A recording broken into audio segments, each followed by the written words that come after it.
반갑습니다. Problem Solving Lab, 줄여서 PSLab의 송인식입니다. 현재 저희 랩에서 운영 중인 문제 해결 전문가 양성 교육 체계를 소개하겠습니다. 교육 체계도입니다. 운영 중인 프로그램은 크게 3개인데요. 3up School, Quality School, S큐브 프로그램입니다.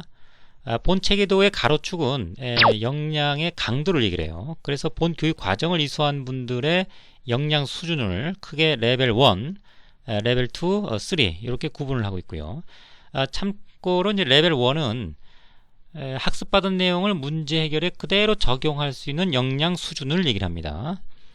그에 반해 레벨 2는 유사한 유형의 문제에 학습받은 내용을 적용할 수 있는 역량 수준을 얘기합니다. 예를 들면 제품의 표면에 흠을 제거하는 데 투입됐던 인력이 다른 분야의 유사 유형 문제, 식품업계의 두부 표면에 흠이나 이물질을 제거하는 문제를 무리 없이 소화해낸다. 그러면 레벨 2의 역량 수준에 해당되겠습니다. 레벨 3는 전혀 다른 분야, 다른 유형의 문제를 무리 없이 이제 소화해내면 레벨 3의 역량 수준이다. 이렇게 얘기를 하는데요. 예를 들면 제품의 표면에 흠을 제거하는데 활동을 했던 리더가 영업이나 구매 과제 또는 R&D 과제, 물론 그 역도 성립합니다만 그런 유형의 과제를 이제 무리 없이 소화해낸다. 그러면 레벨 3의 역량 수준에 해당되겠습니다. 이와 같이 본 교육 과정은 역량 레벨 3의 수준을 확보하도록 지원하는데 그 첫째 목표를 두고 있습니다. 다음은 이제 프로그램 소개입니다. 3up School은 역량을 높이고요. 그를 바탕으로 이제 품질을 높입니다. 품질의 대상은 물론 제품 또는 프로세스가 될 수 있고요. 또 그를 바탕으로 기업의 성과를 궁극적으로 높여주는 이런 하나의 큰 방향성을 얘기를 하는데요. 본 교육 과정은 그 첫 번째 단계인 역량을 높이는 데 초점을 맞추고 있다. 이렇게 요약할 수가 있습니다. 자, 다시 3up School은 이제 3개 과정으로 이루어집니다. 그 첫 번째가 이제 문제 해결 방법론입니다. 방법론이라고 하는 거는 우리가 기법과는 좀 완연하게 구분할 필요가 있어요. 방법론, 즉 우리가 기법을 우리가 쓴다 그러면 하나의 기법 툴을 쓰고 그 다음에 어떤 툴을 또 써야 되지? 이런 고민을 안 한다는 얘기죠. 하나의 일을 수행한 다음에 해야 될 일은 뭐지? 이런 고민은 우리가 일상에서 많이 겪는 일입니다. 따라서 문제 해결 방법론이라고 하는 건 우리가 문제에 봉착했을 때 각자의 방식대로 일을 처리할 수는 있겠습니다. 하지만 방법론, 즉 메소돌로지라고 하는 건 어떤 그 수행이 될 일을 논리적이고 또 합리적이면서 또 체계성을 갖고 어떻게 수행해 나갈 것인지를 규정한 하나의 절차라고 이제 보실 수가 있겠습니다. 많은 우리가 해야 될 일들을 잘게 쪼개는 거죠. 층별을 시켜서 그 각각의 층에 대해서 달성해야 될 목표를 정하고요. 또 그를 위해서 그 층에서 해야 될 역할, 활동을 규정하고 또 그 각각의 층들을 일목요연하게 순서로 정해놓은 이것이 이제 하나의 방법론이라고 정리할 수가 있겠습니다. 우선 그 문제 유형에 따라서 보시는 바와 같이 5가지가 있습니다. 네, 각 과정을 간단히 좀 소개를 시켜드리면 일단 그 퀵 메소돌로지가 있습니다. 이것은 다시 4개의 하부 방법론으로 구분할 수가 있습니다. 우리가 어떤 문제에 봉착했을 때 생각 없이 바로 그냥 처리한다. 이러면 어떻게 됩니까? 즉실천이죠. 또는 즉개선, 영문으로는 퀵픽스라고도 합니다. 장표상으로는 보통 한 장이 소요되는 그런 문제 해결 방법론이죠. 5종론은 좀 낯설죠. 제가 부여한 명칭이라서 그렇습니다. 5종론은 이제 DMAIC 5단계로 구분하고요. 각 단계별로 장표는 한 장씩 통상 이렇게 소요됩니다. 즉실천과의 차이점은 분석적 요소가 조금 포함된다는 얘기죠. 애널라이즈가 있으니까. 또 과제 종류는 이제 컨트롤, 관리적인 요소를 좀 고려할 필요가 있다. 이런 차이점이 있습니다. 포드 같은 경우는 이제 6패널, 그래서 6장으로 문제를 해결하는 이런 단순 방법론들이 개발되어 있고요. 국내 같은 경우도 기업별로 여러 가지 단순 방법론들이 존재합니다. DMWC, W는 워크샵의 첫 알파벳이에요. 그래서 이건 단어가 얘기하듯이 사람들이 모여서 문제 제기라고, 즉 X죠. 거기서 중요한 요소들을 뽑고 이제 이게 분석적 요소고, 그리고 그걸 바탕으로 해결하는 이런 그 수순으로 이루어진 방법론입니다. 그래서 애널라이즈와 임프루브가 동시에 일어난다. 그래서 그 W는 바로 A와 I를 합쳐놨다. 뭐 이렇게 정리될 수가 있고요. 특히 기술직 또 연구직에서 이루어지는 그 실험 계획 DOE로만 이루어진 과제 유형 이런 것들을 그 DMWC로 진행을 하게 되면 굉장히 효율적으로 운용할 수가 있습니다. 예를 들면 D단계 한 장, M단계 한 장, W단계에서 PDCA 이렇게 실험 계획을 진행을 하는 거죠. 그리고 컨트롤 이제 재현하고 이제 적용하는 이런 과정으로 운영하면 굉장히 단순하고 효율적입니다. 이와 같이 그 사람이 모여서 문제 해결을 하는 방법 또 실험 계획형 유형의 과제 이런 쪽의 내용을 가지고 DMWC를 적용하면 굉장히 효과적일 수가 있습니다. DMWC를 몇몇 회사에 전사적으로 적용했을 때 그 효율성, 그 기간은 보통 한 달 반에 끝나기 때문에 효율성과 만족도가 굉장히 높았던 그런 특징이 있고요. 특히 이제 전사 과제의 한 85% 이상은 DMWC로 다 커버할 수가 있습니다. 뭐 그런 측면에서 퀵 메소돌로지 중에서는 가장 대표적이고 유용하다. 뭐 이렇게 정리할 수가 있겠습니다. 다음에 VFSS, Value Engineering for Six Sigma를 줄임말입니다. Value Engineering이라고 하는 것은 완성된 제품의 코스트 리덕션 목적으로 저가의 부품으로 대체한다든가 아니면 구조를 좀 바꿔서 원가를 개선하는 이런 유형의 접근 방법론이죠. 그것을 이제 로드맵화 시켜놓은 것이 그 VFSS다 이렇게 얘기할 수가 있겠습니다. 그런데 이 제품의 구조를 좀 바꾸거나 부품이 대체되니까 품질 문제나 신뢰성 문제가 대두될 수가 있습니다. 따라서 연구 부문에 한정된 어떤 그 퀵 방법론이다 이렇게 요약할 수가 있고요. 그래서 본 교육 과정은 대상에 따라 조금 유연하게 탄력적으로 운영을 합니다. 관리직이나 이제 서비스 이런 유형의 분들이 이런 업무를 하시는 분들이 참석을 한다 그러면 즉실전 또는 옷정론 DMWC 이렇게 묶어서 교육을 할 수가 있고요. 또 연구직 쪽의 분들이 좀 많이 참석한다 그러면 즉실천 옷정론 VFSS 이렇게 묶어서 교육을 진행할 수도 있습니다. 네. 다음은 DMAC입니다. 이것은 기존의 프로세스가 있는 상태에서 고도의 고질적인 문제 해결에 적합한 방법론이죠. 왜냐하면 이제 애널라이즈라는 것이 분석적 심도가 깊은 그런 의미를 좀 포함하고 있기 때문에 그렇습니다. 분석이 필요 없거나 즉 사람이 모여서 문제 해결을 할 수 있다거나 분석적 심도가 깊지 않은 경우 그런 유형은 대부분 다 퀵 메소돌로지로 하도록 그렇게 정책적 지원을 해줘야 됩니다. 그렇지 않고 그런 유형의 과제를 DMAC으로 하게 되면 이게 이제 굉장히 부하가 많이 걸리고 부작용도 심해지고 피로도가 쌓이죠. 왜냐하면 애널라이즈를 거쳐야 되기 때문에 그렇습니다.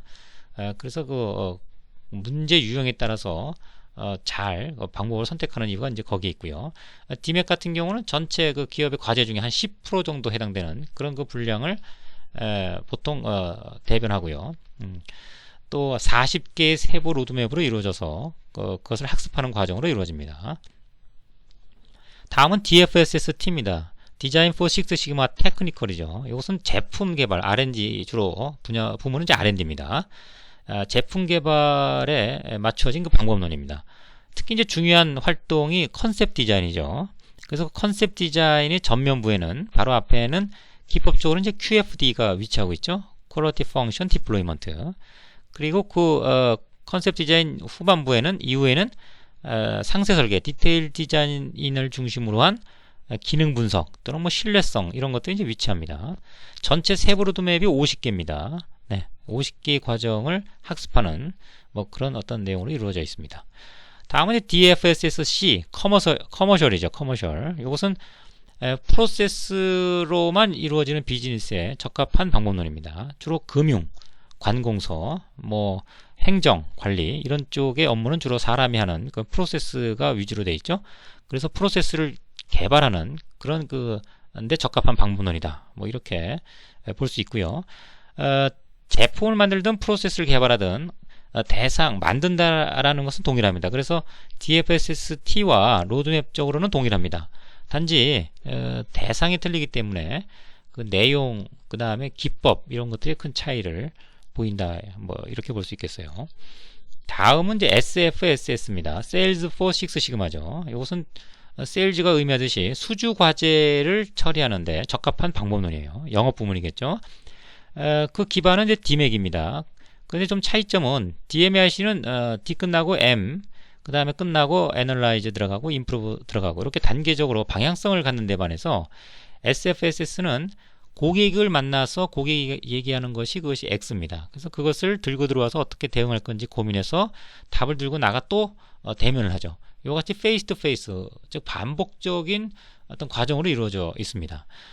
따라서 DMAC과는 약간의 그 처리 순서가 차이가 있다. 그래서 수주 과제를 과거에 DMAC으로 그냥 하나의 방향성을 갖는 DMAC으로 할 경우에 상당한 그 부작용들이 많이 생겼었죠. 특히 영업 담당자들이 그 어려움을 많이 겪었던 그런 어떤 경험들도 있습니다. 네, 이와 같이 그 문제 해결 방법론은 문제 유형에 따라서 적합한 것을 선택하도록 그렇게 이루어져 있고 과정도 거기에 맞춰서 진행이 됩니다.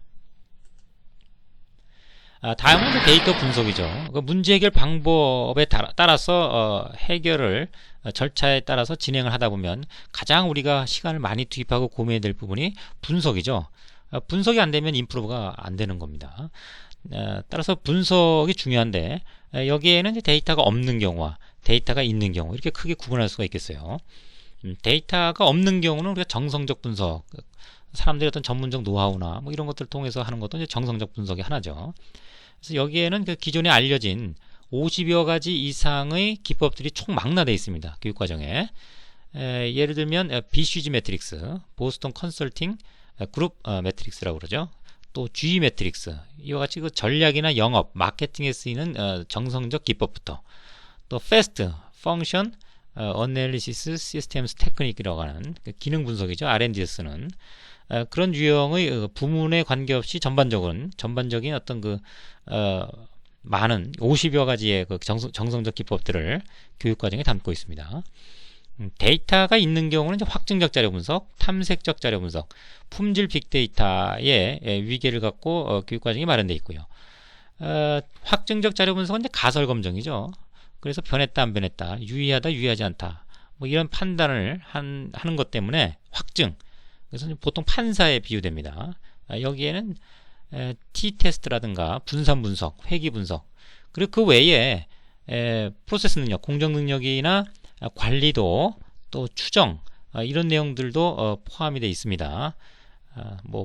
뒤에서 또 간단하게 이제 구현하는 동영상이 포함되어 있습니다. 탐색적 자료 분석은 데이터를 수집을 해서요, 전체에서 특정한 것으로 이렇게 찾아 들어가는 그런 그 분석적 접근 방법을 얘기합니다. 그래서 데이터의 바닷속에서 의미 있는 정보를 찾고 해야 되기 때문에 보통 시각화 도구인 그래프나 차트를 많이 쓰고요. 또 그런 과정 자체가 이제 탐정에 비유되기도 하죠. 특히 이제 확증적 자료 분석의 내용을 같이 포함해서 가기 때문에 위치상으로는 그거보다 위계가 좀 높은 쪽에 자리하고 있습니다. 또 그 외에 로지스틱 회귀 분석과 대응 분석, 그 다음에 시계열 분석 이런 내용까지도 포함하고 있기 때문에 우리가 확증적 자료 분석, 또 기존의 그 통계적 학습에서 받지 못했던 그런 그 유용하면서도 조금 어렵게 느껴져서 손이 안 갔던 그런 기법들을 전반적으로 다루고 있습니다.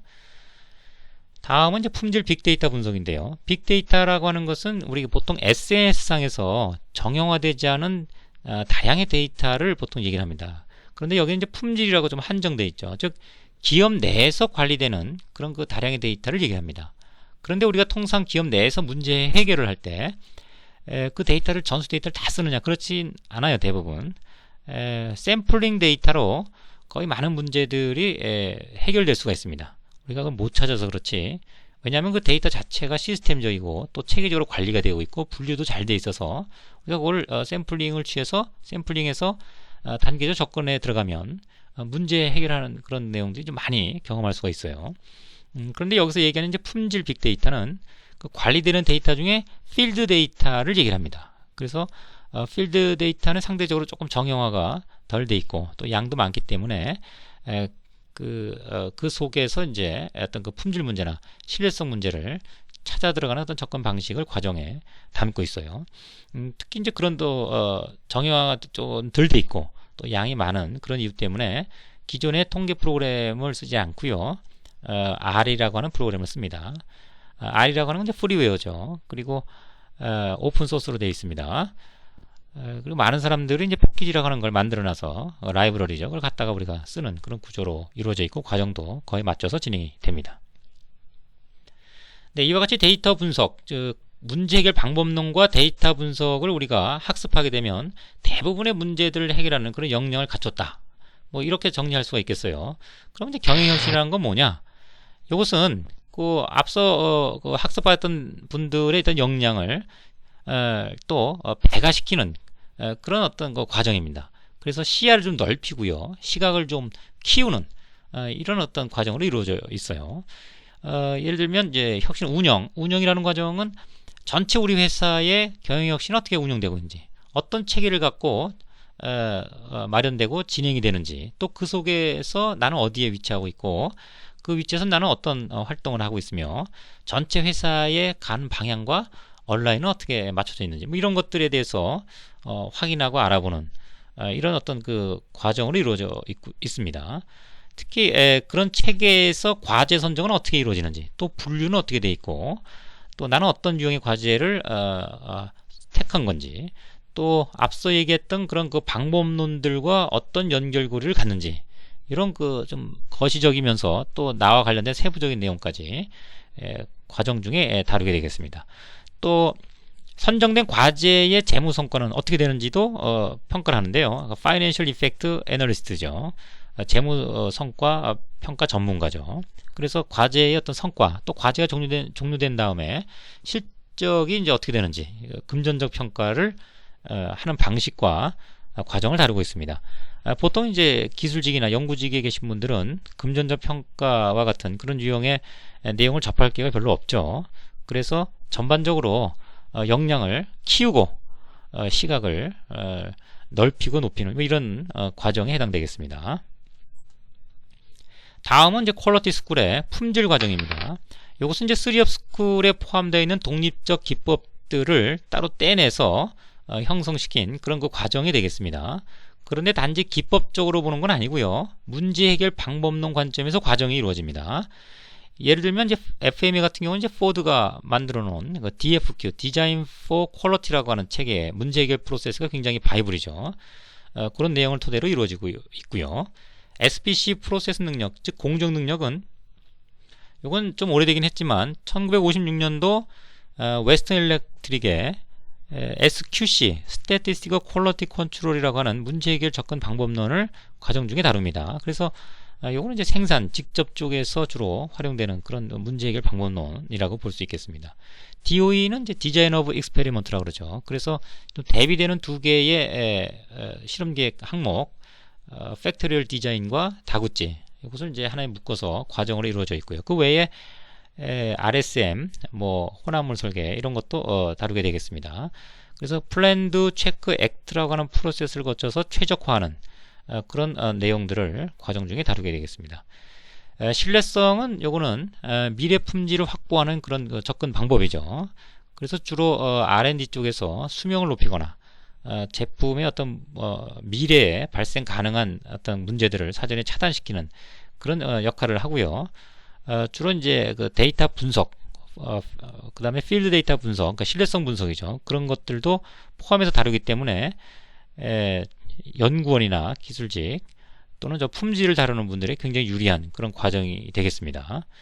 그리고 고급 통계, 미래를 예측하기 때문에 고급 통계를 주로 많이 포함하고 있어서 레벨 3의 위기가 좀 높은 쪽에 배치가 되어 있습니다. S큐브 프로그램은 Statistical, Strategic, Simple이라고 하는 큐브 세 가지를 가지고 운영되는 그런 그 대학교의 그 학부생을 대상으로 한 기업의 경영혁신 사전 체험 프로그램입니다. 1개월 동안 운영이 되고요. 일주일 동안 이론 교육을 받고 3주 동안 과제를 수행을 합니다. 그런데 실제 이제 운영을 해보면 학생들이 본인들도 모르는 그런 아주 대단한 역량들을 좀 발휘해요. 과제를 지도하게 되면 실제 과제를 진지하게 진정성 있게 이제 수행을 하죠. 그래서 수행된 과제 내용을 몇몇 기업에 이제 공유를 했었는데 기업 내의 교육 과정에 좀 사례로서 활용하겠다 할 정도로 좀 대단한 그런 성과를 보이기도 합니다. 그래서 이것은 이제 미리 체험을 통해서 본인들의 문제 해결 역량을 좀 키워주는 그런 대학생 대상인 프로그램이 되겠습니다. 네, 이와 같이 본 교육 프로그램은 크게 단순 문제를 처리할 수 있는 방법론과 정성적 기법으로 이루어진 레벨 1의 어떤 교육 내용, 그리고 고도의 고질적인 문제를 해결하는 데 적합한 방법론과 그와 관련된 기법들로 이루어진 레벨 2, 또 레벨 3는 조금 좀 역량이 좀 훨씬 높아야 되죠. 왜냐하면 그 프로그램 자체가 대상이 되는 방법론, 기법들이 예를 들면 세일즈 포 식스시마 같은 경우는 수주를 통해서 영업이익을 극대화시키는 이런 재무적 성과와 직접적인 연결고리를 갖고 있죠. 또 품질 빅데이터는 요건 필드 데이터에서 품질 문제, 신뢰성 문제를 파악해냄으로 인해서 페일리어 코스트, 실패 비용을 좀 줄여주는, 획기적으로 줄여주는 그런 분석적 내용을 담고 있고요.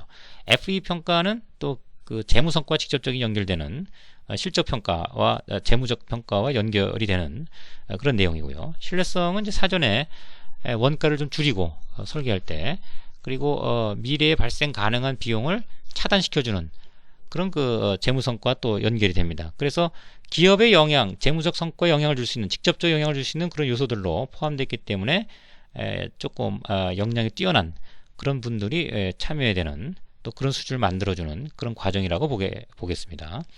그리고 이들 이제 레벨 1 학습받은 분들의 레벨 1, 2, 3는 본인들의 어떤 수준을 객관적으로 한번 평가해 볼 필요는 있겠죠. 그래서 별도의 인증 프로그램을 좀 마련하고 있습니다. 또 특히 레벨 3에 해당되는 분들이 PSP에 투입이 될 수 있는데요. 프로그램 for Supporting 프로젝트로 프로젝트를 지원하는 프로그램입니다.